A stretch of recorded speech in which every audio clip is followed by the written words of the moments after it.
by alone inside. He's got the breakaway with the touch to the right. Goal!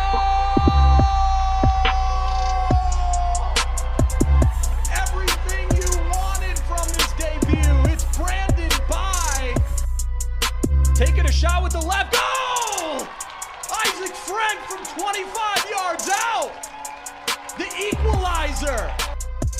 Will Kidd with the touch of the goal. It's a go-ahead goal. Minneapolis City.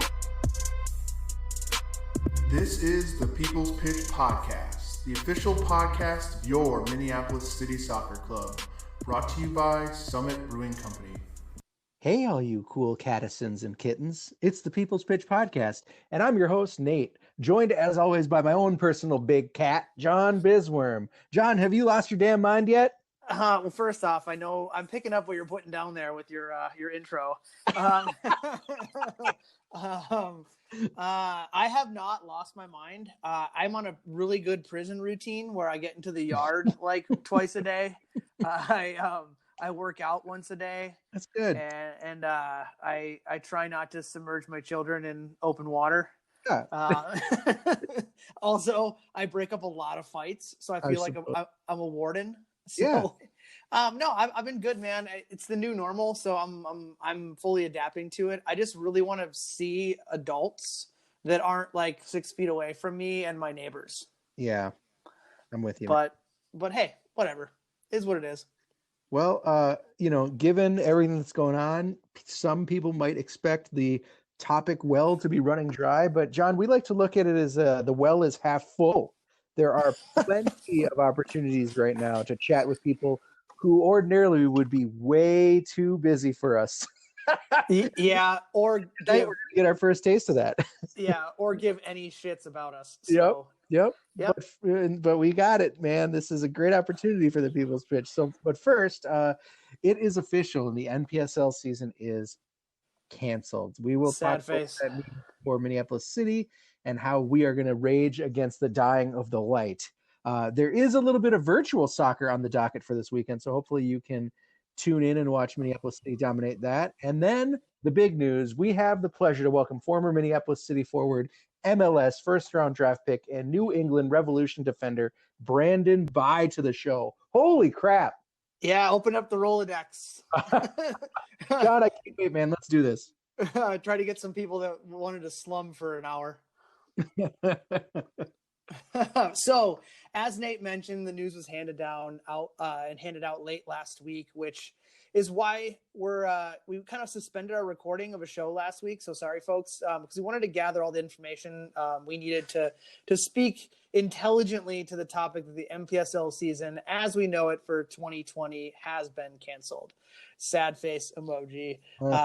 This means that if FIFA or the USASA, which is our direct governing body, the United States Amateur Soccer Association, decides that it is safe to play soccer when we come out on the other side of this pandemic, the NPSL teams will not have league-based soccer. I know this sucks, but there's a chance that our little slice of sports landscape made a decision at the forefront to ensure player, staff, and supporter safety for the people before maybe some other people in the game, catch on and maybe it was a likely spot on decision by our league to do it earlier. Yeah, I think, time will tell. But when you look even just today, the news that Wimbledon is canceling itself for the first time since World War II, like that's a huge deal. Obviously, there's speculation if the Premier League is going to start again or if when Major League Baseball is going to start again. What's up with the NHL? Like It feels NBA, everything. Yeah. It feels like the safest stance to take all around is to just say this is a no-go, especially given that the season had already started. So it's like, let's just not keep people waiting, right? As whether or not they're going to be playing at the end of the summer. I like to think of it more, Nate, as the IOC found out that the NPSL had decided to cancel its season and then canceled the Olympics because of that. Yeah, I mean, yeah. I'd really like to go that route. I like it. That's a good story. So obviously, then the upper leagues are following in their footsteps. Are the lower leagues going to follow suit? As of right now, state leagues are likely to be, I think, the next to fall in line with the NPSL. where you'll see like the men's side of amateur soccer that's not at our level being canceled, mainly because if you look at like the MRSL and the MASL here in Minnesota, there are thousands of adult players that play almost every night of the week, 7 days a week almost. I believe Friday might be the only day that's off, and I think that's when the women's league plays. So that's a lot of large gatherings across the state, which, as we know, is a no non-starter right now. So I actually had the luxury of talking to the president of the MRSL today, Nick Sint, being my homeboy from Stegman's. He's climbed already?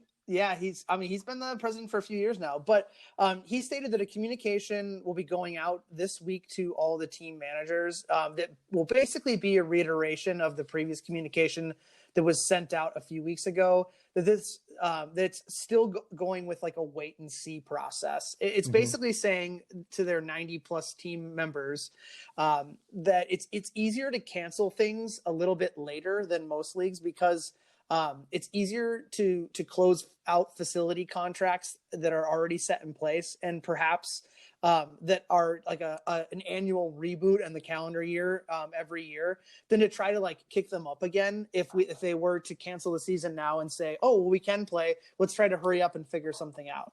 So right. At the end of the day, they're looking at how to maybe pull off a truncated season or potentially host tournaments if the quarantine is lifted. So they're trying, but they're taking a wait and see approach.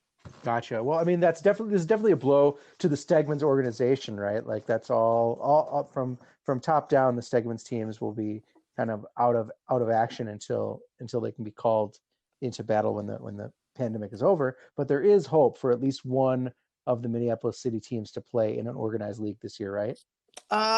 Potentially. So then what you're speaking to is we have the old UPSL. Yep. This league in general is all over the place, and one that on paper seems to be more focused around being a for-profit league and about the almighty dollar. So they really want to make it if they can. So playing games is their true focus, because it's how people make their only source of income for their team or for the league itself. So basically, if there is no soccer, nobody makes money. So they are in the camp of playing the wait and see approach to see if they can't play soccer this summer, but they may be a late follower to the party if they have to close the doors altogether, when they could be like the NPSL and really have done it earlier.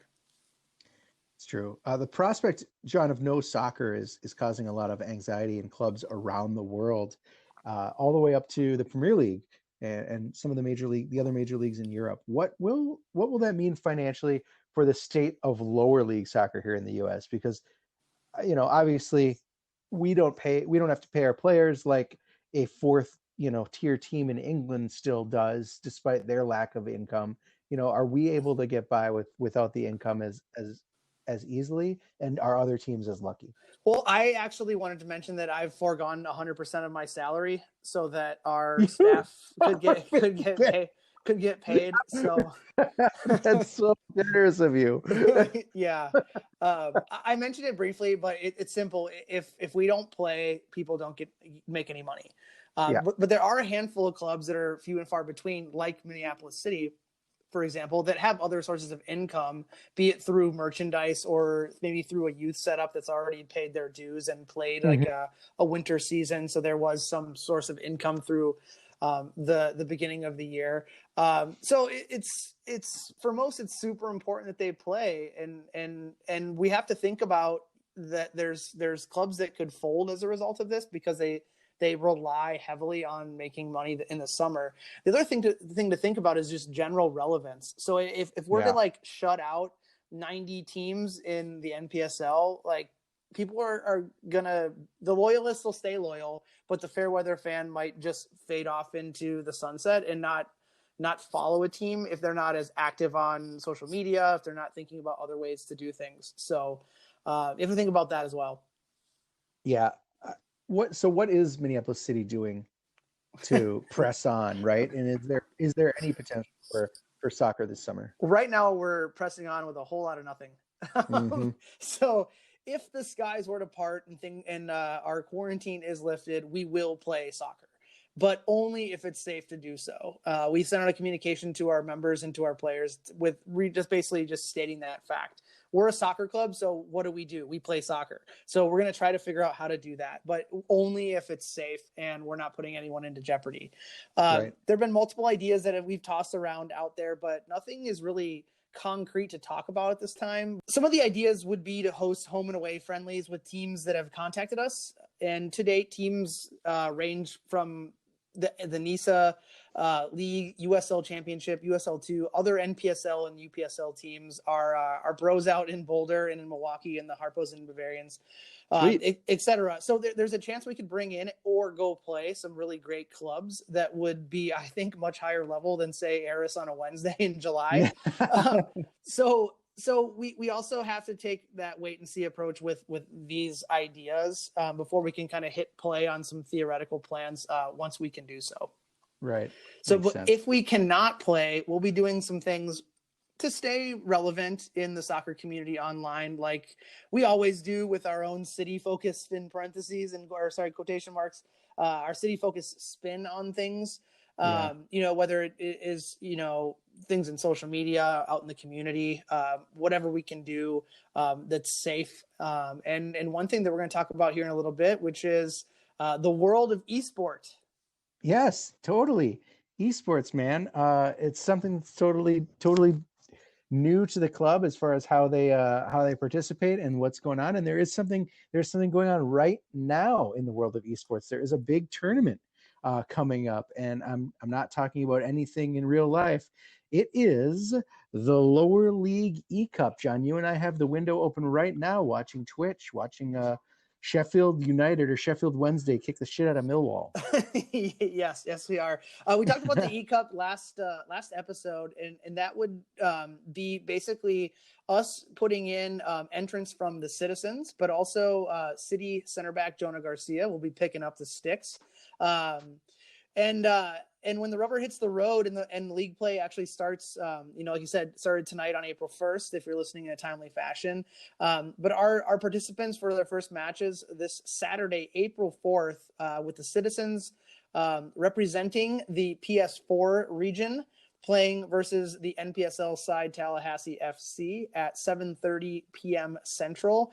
And then Jonah Garcia kicks off the Xbox One bracket at 8 p.m. Central versus our friends from the South, the Little Rock Rangers. So you can tune in on Twitch. The address for that is twitch.com/lower league cup, all one word. And any information regarding schedules or up for future matches or just general cup information can be found at lowerleagueecup.soccershift. That's SHIFT.com. We'll post that in the show notes, in the show description. So tune in and watch. It's the closest thing to relevant soccer that we have right now. So we'll be bringing Jonah on the show to talk about his experience once I think game one is over. But we'll have him come in and talk about it a little bit. Nate, will you be tuning in this Saturday? Yeah, man. I'm going to try it out. I think it's definitely intriguing. So, and like I said, you and I were just watching the game that just got over. So, and that I believe was, let's see here if I can. That was Sheffield. Oh, you don't know as far as what clubs were playing? Let me look here. Okay, I'm finding the web address schedule. So that was at, let's see here, it's 9:30, so it was a 9 o'clock game, and that was First State FC out of the NPSL versus Elmwood Elite supporters group of Oakland County out of the USL2. So our friends up in Oakland. And who Oakland County represents, Sheffield or Millwall? I believe Oakland County won. So good on them. And then right now, up next is the Gray Harbor Gulls out of the women, the WWPL, whatever that is, versus the Laredo Heat of the MPSL. And then at 9:30, here starting in a bit, is Old Town Artisans out of the EPLWA versus the Black Plague 1904 supporters group out of the NISA. So there's a West Coast group there. So.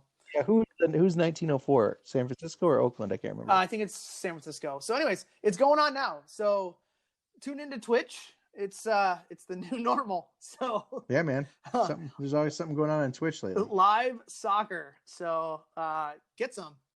Since the club's humble inception in 2016, there has not been a member of the Murder to raise his profile in the game as high as our next guest.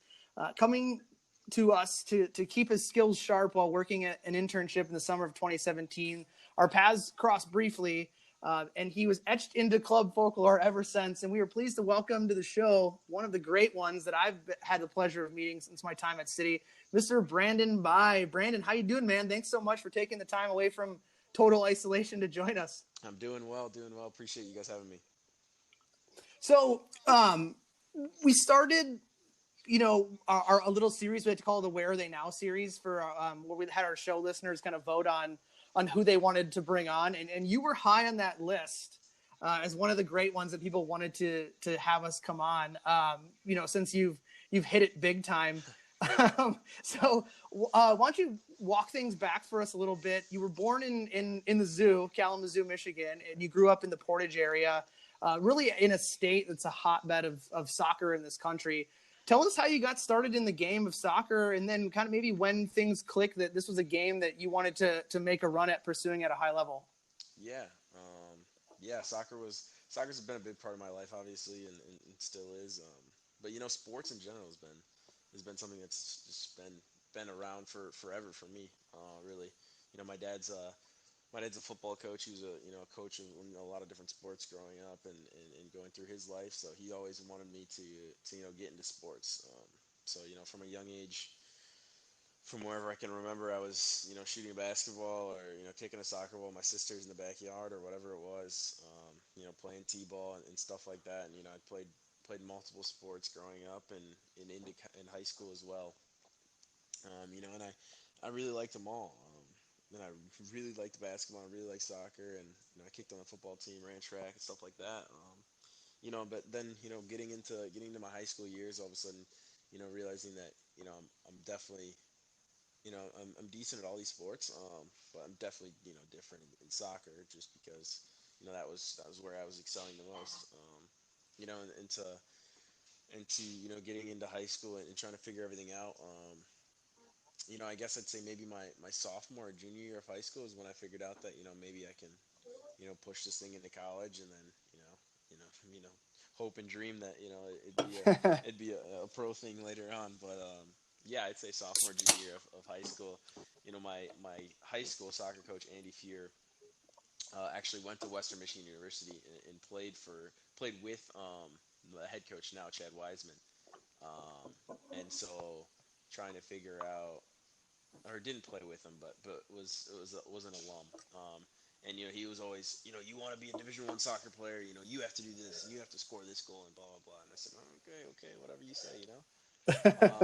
And so I guess I started knocking a couple achievements down and doing some things, and I was happy to get two college offers really, from Western into Oakland.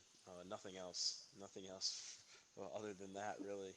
Didn't really talk to anybody. Wasn't really recruited, but got two college offers from those two schools, and I picked Western Michigan.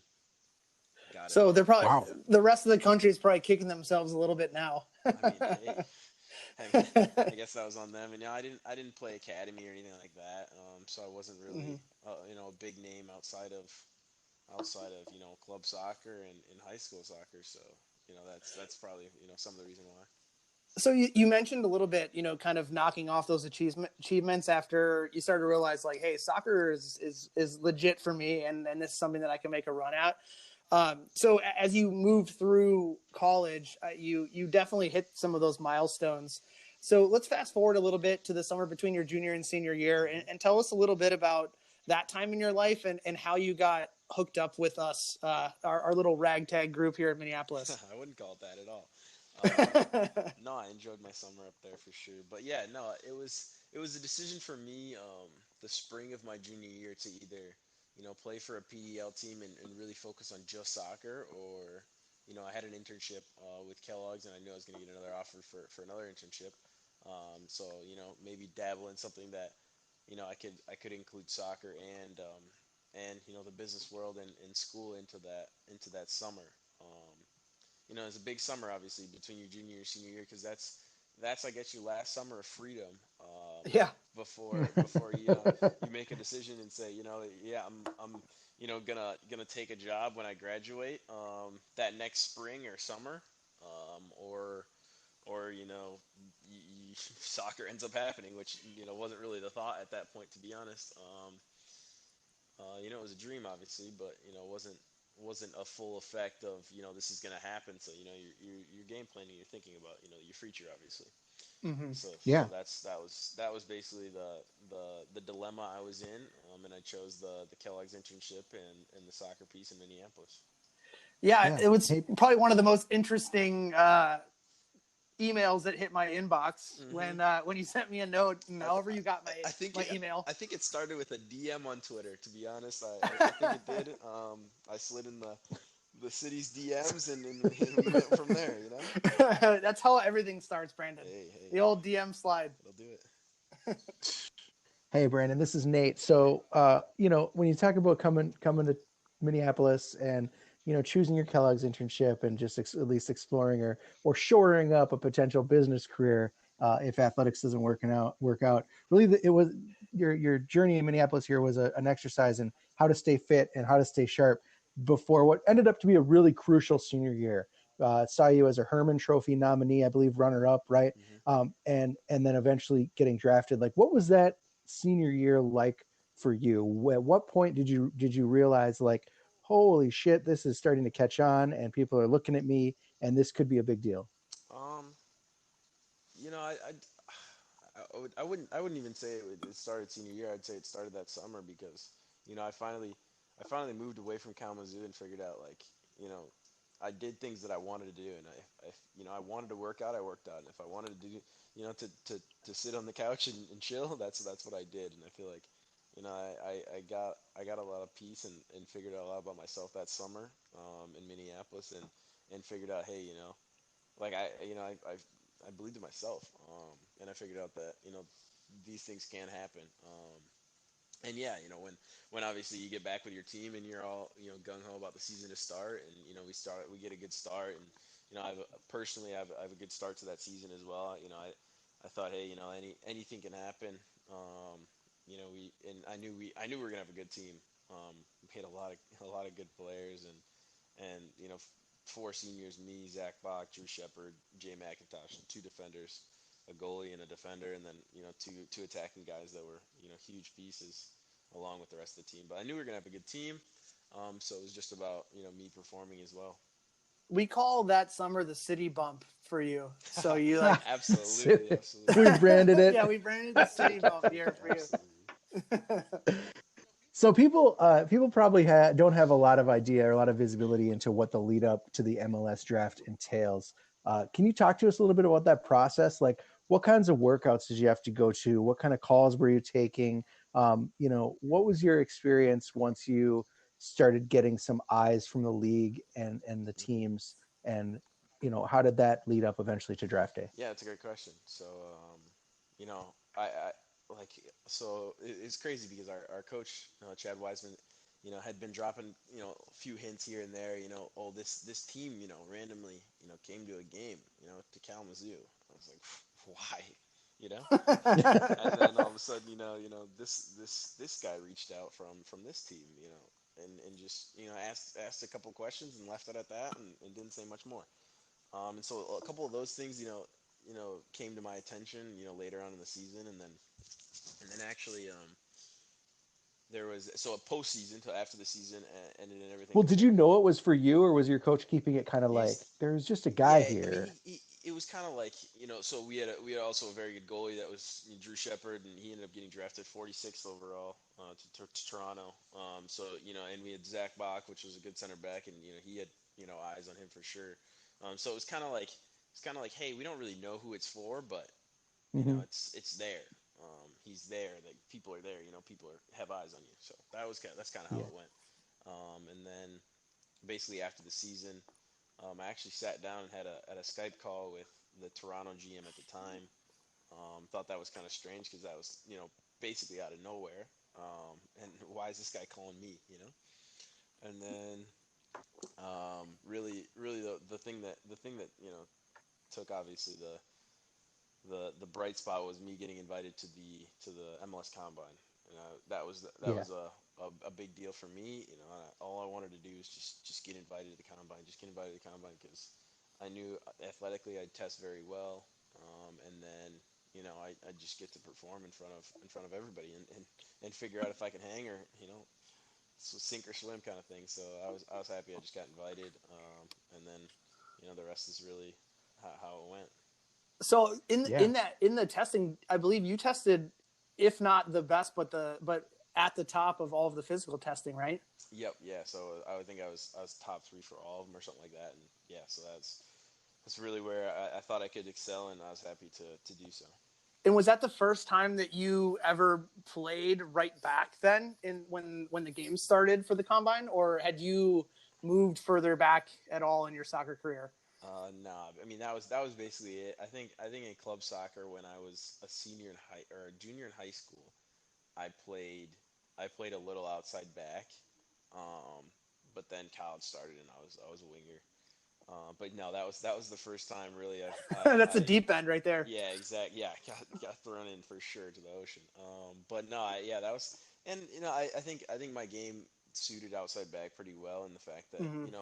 at Western we weren't wingers that we weren't wingers. We were outside mids, and there was definitely defensive responsibilities, and I knew I could play, and I was confident in my defensive skills. So that's really I felt okay moving back there. I'm pretty sure, if I remember correctly, in your first combine match, your first touch on the ball was throttling some forward, like right outside the box. Probably. I think I gave up two PKs in that combine, so that was probably not a good look.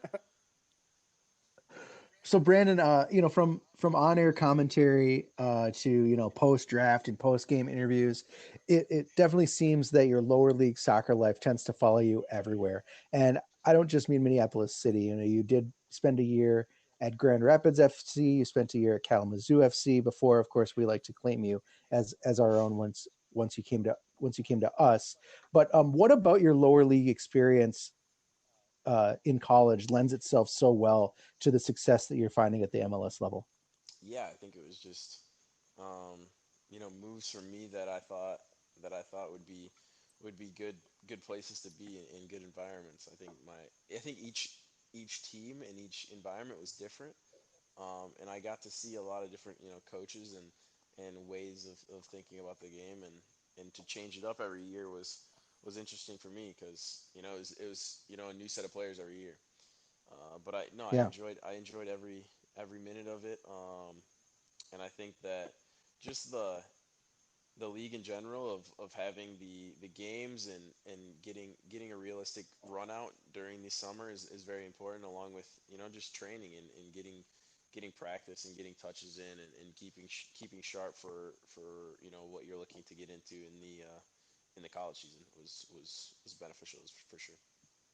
Brandon, so this is the MLS where a lot of first round picks don't pan out. You were picked eighth. There was, Jackson Ewell, I think, was picked around your time, but a lot of the other guys in your round, of course, are no longer successful in the MLS. What was the difference maker for you at New England that allowed you to turn that first round pick into 16 rookie starts, finishing third in minutes and third in appearances among all rookies that year? Yeah, that year was a special year, and it was a tough year. There was a lot of different emotions that went through that year, um, but I think that the fact that I was able to come in fit, ready to go, and it was Brad Friedel's first year with the team, and everybody started from square one with him. There was no preconceived anything really with any player. So it was just show up and get to work and see where you fall. And I was just happy to get in there and start well, and be available. Honestly, knock on wood, injuries and stuff like that. Didn't come, and I was just able to be ready to go when my number was called, and be ready to step up to the plate. yeah, and I think that just being versatile too. I think I started a lot of games that year at left back Mhm. as well, stepping in there and being able to fill that role. I think that was I never assumed I'd be playing a left back at let alone anything at an MLS level, and all of a sudden I'm starting 10 plus games in a row at outside back and left back. You were a great Pretty fantasy soccer interesting. value, by the way. Appreciate it. Yeah, I try that. But no, it was just being available, being ready to go, and being able to step in and step up to the plate when Right. need be. I would have to say that there's nothing that made me happier than when you scored against Minnesota United in Minnesota. Oh, that was No, that that was was that in was New England. at home. Oh no, yeah, At it Yeah. my was at place, home. at our place, the next year. Yep. But I remember starting in that game and being in Minneapolis and coming back, and all of a sudden, I was I think I posted Instagram or something like that, but I was in Minneapolis the year before, playing and watching and going to get MLS and going to Minnesota United games and sitting in the Gopher Stadium and watching those games, and the next year I'm on the field in the starting lineup and the national anthem's playing. It That's was crazy. unbelievable. That was a surreal moment for me for sure. And then I believe Yeah, you ran into some City they fans as get you were Oh leaving the. yes, I got a scarf. I got a scarf hanging up in my room. I have a bunch of scarves from everywhere I've played hanging up in my room. So that one's hanging there that's as well. Trust. Nice. And it's funny too because you can definitely tell that the media department for Minnesota United puts in there like that you played for us, and like you can tell they're probably like, but don't mention it. And every time you do something, they mention it on the broadcast, and it's absolutely hilarious because you can probably tell like, don't mention Minneapolis City, don't mention Minneapolis City, and then all of a sudden you scored, and then they mentioned you that you Hmm. played for us. I So remember I that. can tell you there's a little bit of a cringe there by their PR department that they didn't take you, which would have been the logical choice, I think, because they needed a guy like you. So you mentioned that you played for two very well-known coaches. You mentioned Brad Friedel, but also you currently play for Bruce Arena. The former kind of had a little bit less experience than the latter when it comes to coaching at the higher levels. But playing for Bruce Arena, lots of soccer fans have strong opinions one way or the other about Bruce. What's the one thing that maybe people would expect about working under Bruce that's not true? One thing that people would expect. Okay. I'd say the he understands the work life balance and understands that we're people just as much as soccer players. I think he has a really good understanding of that. I mean, as he should over the many years and people and players that he's coached. And I think he really understands that the balance is key. And to get a lot of the play out of the players, you have to have the balance. And I think that over obviously all of his experiences, he's built a really good staff around him, and I think that that really helps the team, and helps everybody really come together, and we have a lot of veteran guys on the team that take maybe some of the pressure Mhm. off, but I wouldn't even say Mm-hmm. that. I think it's just he obviously knows how to put together winning teams, and that's really important. So far, Mm-hmm. Brandon, what is the most valuable thing that the former men's national coach has taught you? Oof, tough question here. The hard I hitting got ones. good questions. Don't Yeah, fuck with me. yeah, that's fair. I'd say just being a professional and being able to enjoy the moment. I think he's really if it's a pregame talk or something like that, and just smiling, able to make a joke, and everybody kind of just to take a breath and say, okay, we're going out here and we're gonna go have fun. It could be a lot worse. We could have any other job in the world, and we get to step on a field and to enjoy the moment, enjoy the game, and play. So you've had some solid seasons so far in your young career, but it's probably overshadowed by the back-to-back conference titles that Minneapolis City has had since you left. Um, um, Purely joking there. But has there been any talk or interest in maybe a U.S. men's national call-up in your future? No talks of that sort, but it's definitely a goal of mine, and it's something I've always wanted to do. And so you just gotta keep working one day at a time, and keep moving forward, and hope for the Yeah, best. man.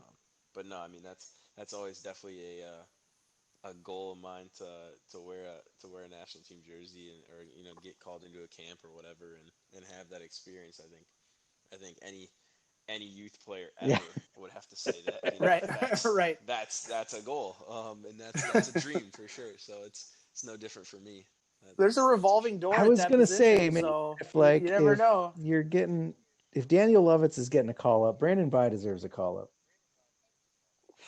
You have to respond. All right, so Brandon, what does the coronavirus shutdown look like for an MLS player, for someone who's currently getting paid to not play? Do you have like a personal training regimen they're able to stick to? Do you guys have to remain in contact with team nutritionists and trainers? Like, are there still team meetings? How's this working for you?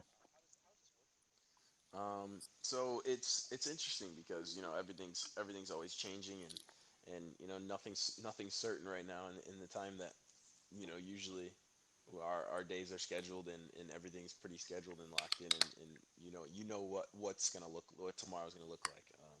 But yeah, they've given us plenty of tools and things to keep busy, and to stay active during this time, and just to home workouts, nutrition plans. We can always reach out to our team of trainers and whatnot to you really ask for anything in this time, and they're always calling and asking how we're doing, and keeping up with us, and I think it's just very important for players to stay Yeah. active, because when this is over, I think we're gonna end up probably seeing another preseason here.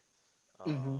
And I felt like obviously we went through a preseason already, so I think we'll end up having another preseason, to get back to game fitness. But then, who knows what's going to happen with the schedule? A condensed schedule, more games. Maybe we're playing a Saturday, Wednesday, Saturday. Yeah.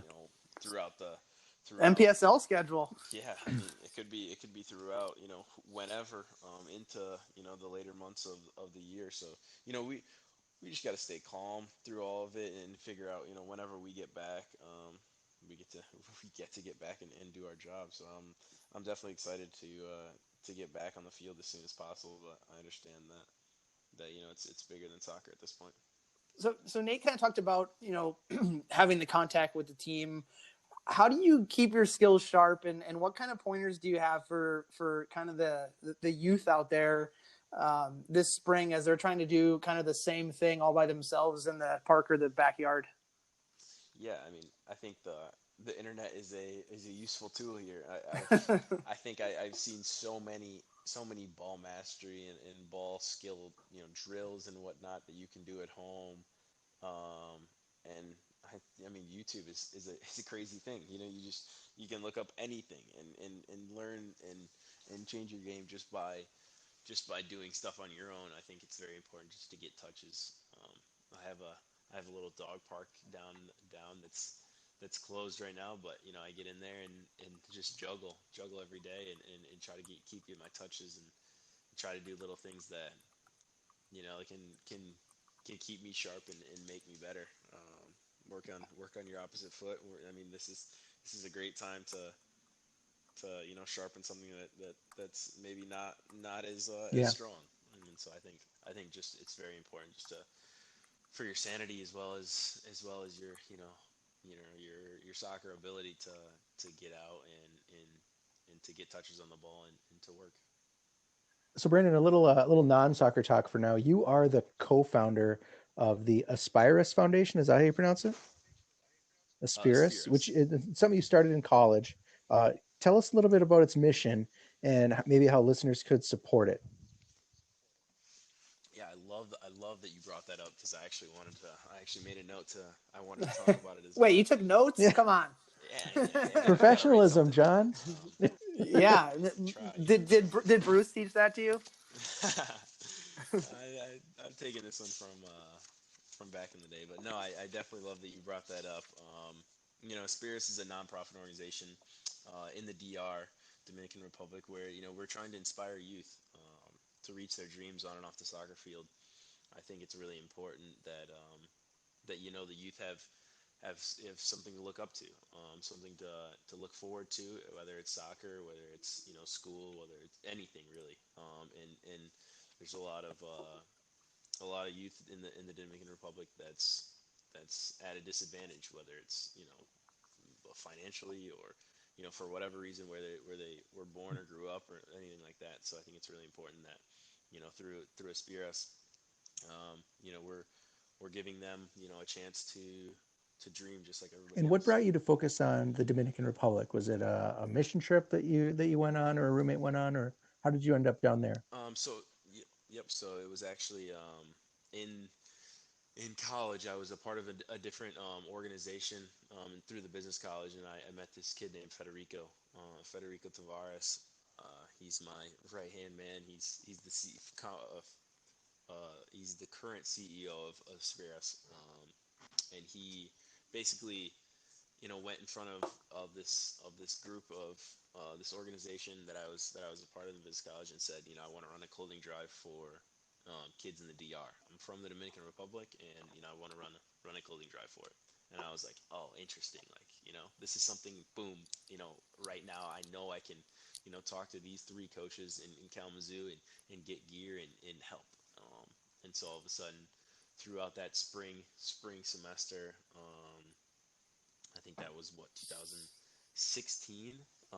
Throughout that spring semester, we collected and donated over 500 items of balls, cleats, everything, clothing, and figured out that wow, this is easy, and this was also awesome to do, and I really liked it.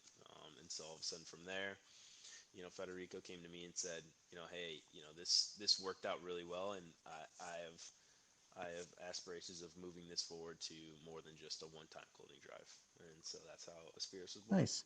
So how would someone get involved? It's you have a website. Yep. So yeah, we have a website, www.aspirasfoundation.org, and yeah, I mean you can go in there and read about how the foundation started. We just started a monthly donor program, so that's something that I encourage anybody that is that is looking to step in and help. That I would love for anybody to read more into that, and see how that could potentially going forward.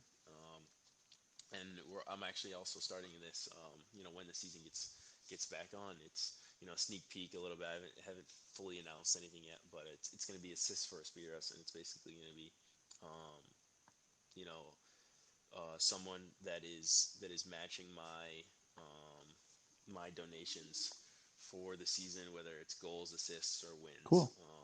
And so I'm gonna be donating money, and then I would ask someone to um, to match me and match my donations as well. So that's coming. That's really a sneak peek. That hasn't came out at all. But yeah, stuff like that I think is really important in our growth as a foundation.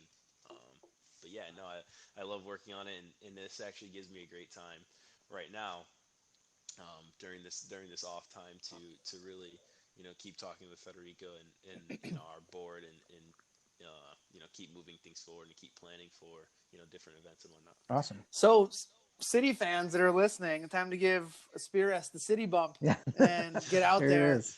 and help out. We'll post the web address in the show description for anyone who's interested in taking a look at it and seeing how they can help. Yeah, absolutely.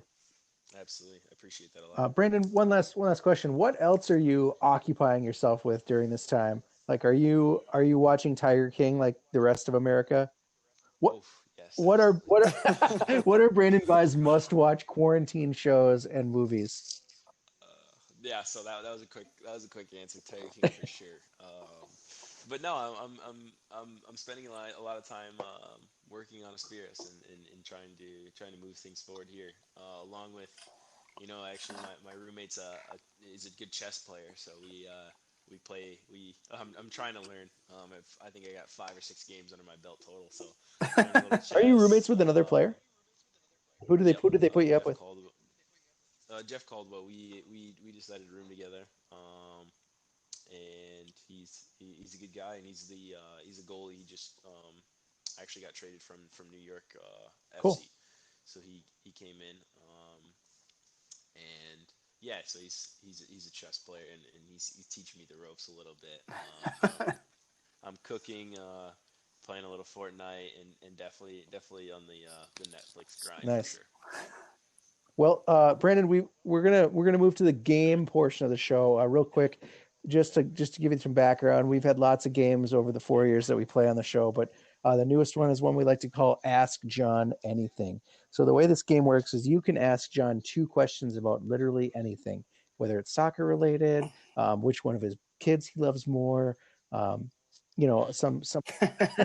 I think Matt Keyword got him with what's your number. Not phone number, but yeah, you know what I'm saying. And if he answers both of them correct, like he has to answer them honestly. And if he answers both of them, the game is over. But if he decides to plead the fifth on a question, he has to answer the next one. So you've got 2 chances really to stump John and make him decide not to answer that question. And then you have a third freebie question, basically. I wish I was prepared for this. Wow, this is tough. Huh. Interesting. I'm ready to go, man. I'm all warmed Okay. up. Wow. I mean, some people have started out slow to just kind of get a question out there and then try to hit me with the second one. Okay. How much New England Revolution gear have you purchased? Okay. So you and I had texted briefly over the winter, and then it completely fell off my radar. I intended to purchase a number 15 Brandon Bye jersey, which I still plan to do. Oh shit. However, I do have, and I sent you pictures of it.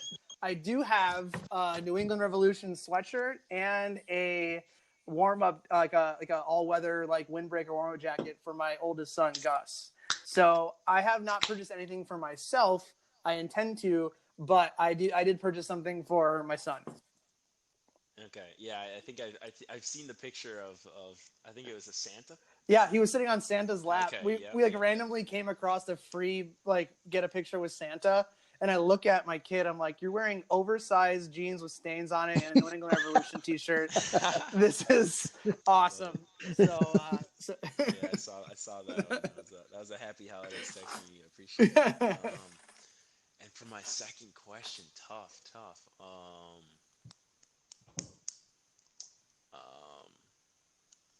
Biggest college regret.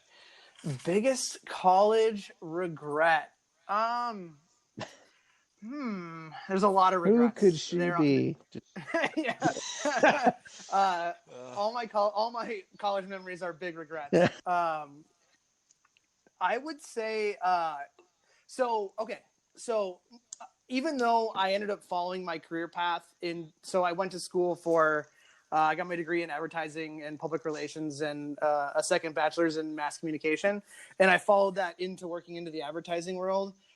My initial track that I wanted to go on was in the athletics world. I really wanted to be a high school athletic director or a sporting director of a sports team.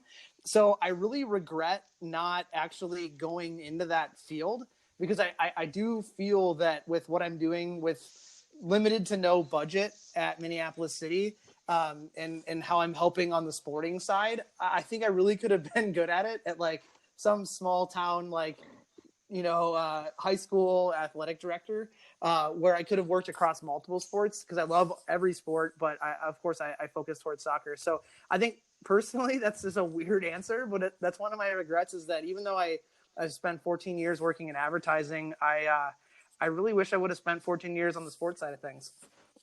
Interesting. There we go.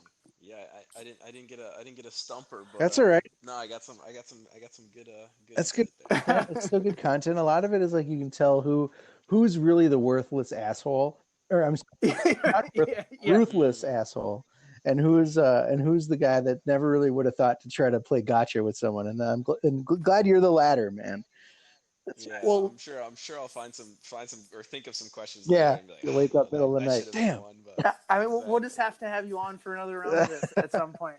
I'm for it. I mean, I was asked like what my worst thing I've ever done on a soccer field was, and that was a pretty good one. The body count one was tough to answer, but I did. So you did good. Well, Brandon, thank you so much for taking the time to talk with us. We hope you're staying fit, staying safe, staying healthy. Keep your mind right, keep your body right. It's really important, and we definitely look forward to seeing you in action soon. Hopefully later this fall when your New England Revolution visit Allianz Field for the first time. Absolutely, I appreciate you guys having me, and stay safe to all the listeners out there and to you guys as well. All right, Brandon, thanks so much, man. It was great catching up with you. We'll talk to you later. I appreciate it. Sounds good. Yep. Talk to you Bye. later. That is all for this week's show, folks. Thank you again to Brandon for joining us. We wish him the best in his career moving forward. And hey, check out the Aspiras Foundation and see what you can do to help them out. It's aspirasfoundation.org. That's ASPIRAS foundation.org. And thanks as always to our show sponsor, Summit Brewing Company. In the 1920s, alcohol was prohibited, but apparently in the 2020s, it's essential. Luckily for you, stores are open and Summit is ripe for the picking. Go get some today and ride out this isolation with a big old fat buzz. Summit, a more meaningful brew since 1986. That was a good one. Thank you. I appreciate that. If giving back to the community means a lot to you, maybe it's time to give the club loves to give back. Minneapolis City is a 501c3 that provides you a safe, reliable, and fun environment for young people to play the beautiful game.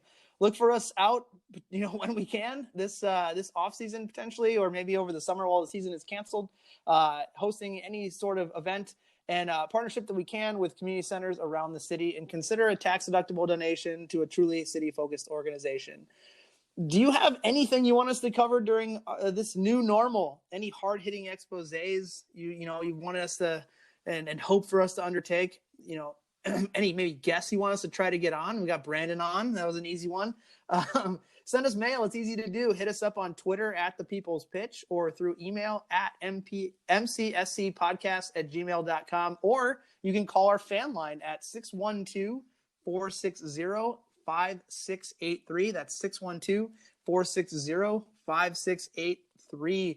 All questions, comments, and concerns are welcome. And finally, as always, you can hit up the club and complain to them at MPLS City SC. That does it for this week. I'm John. That was Brandon By of the New England Revolution. And that is Nate. Be safe, stay the fuck home, and hang in there, folks. And you got hooked. Poster burning maple weeds, cradle major keys. Thinking back, I've been major since the minor league. So supreme, too much sauce off my olive NMDs. I could staple steez, bend the goat so I get the cheese, never fall. Rake them leaves and make sure every moment gets seized. And everything I see is